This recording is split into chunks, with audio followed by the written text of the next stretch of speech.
Welcome to part 2 of my interview with Ikram, the founder of Atiye Charity Association, which is a nonprofit helping displaced Sudanese people from the Sudan war.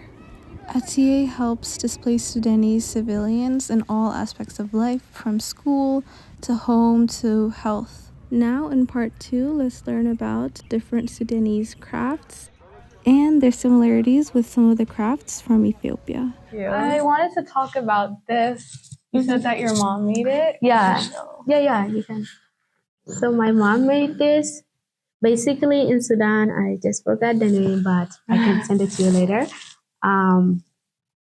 This is being used as a form of a, how can I say, like a big plate where during a special celebration, you can put like some sweets to decorate it here.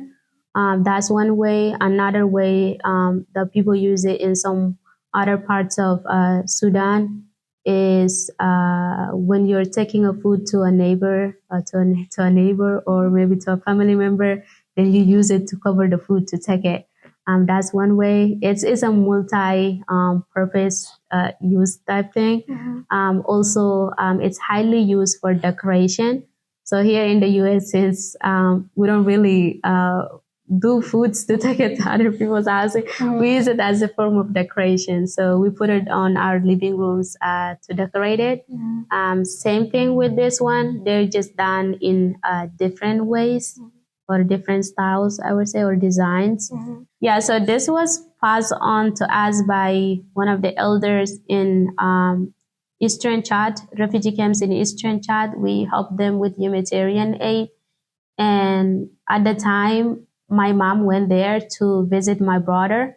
So when she was coming, they learned that this whole organization idea thing was led by her daughter.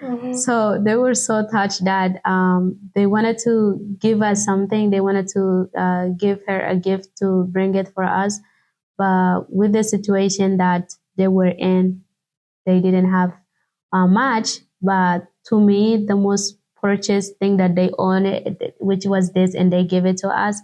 So anywhere I go to a public event to represent Atiye or to any type of event that Atiye is being invited to, I make sure that I bring this as a form of as a form of appreciation to show them that this is very valuable and appreciative thing for them to give it to us, and that their work is highly appreciated, and that such a small gesture of gift basically really inspires me to keep doing more, because I feel like I could be doing more because with the things that they're living in, they can still think of giving something as giving someone or something. So yeah. Beautiful. Yeah, and this one is called Fota. So it's also the same way as these, but this one you can use it to decorate a light stand. So if you have a light stand like beside your bed, you can use it to decorate it. That's one way. Another way is if you're taking a food from one part of a area to another block, or from one block to another block, then you can use this one to cover the food to take it. Also, it's been used in a lot of like the Sudanese traditional dancings. So across Sudan, there are a lot of like different tribes, and all of these tribes have their unique things that characterize them or difference them or have them be unique. And this is one of them that people use it around their waist to dance when they're doing all kinds of dancing, and it's just like these little wavy things. I don't know, it just makes it a little bit interesting. But yeah, this was done by me. Wow. Back in I think around COVID times. Yes, crocheting was a little bit of a habit that I developed. So yeah. You said it's called Fota? Fota, yeah. Fota. In Amharic, towel is Fota. Fota. Or like a blanket kind of thing. Oh, okay. So it's pretty similar. Yeah. Okay. Nice. Nice. types of baskets and weavings. They're called mesob.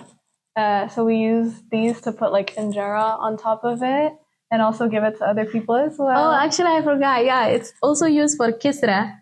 Kisra? Kisra is type of injera. Oh. In Sudan, basically, it's a little bit light and it's not that sour compared to injera. Because injera is thick and then it's sour. So kisra is like pretty light and it's also not that sour and then also not that sweet. Like it's meat that you can just like actually eat it without even soup. That's cool. So yeah, we use these for similar foods and like the same weaving patterns. Yeah. And yeah, on that note, thank you, Ikram, so much. Thank you, Hannah, for having me. What was his name? Luke. Luke. Oh, Thanks, thank Luke, you, for Luke. recording. Thank you.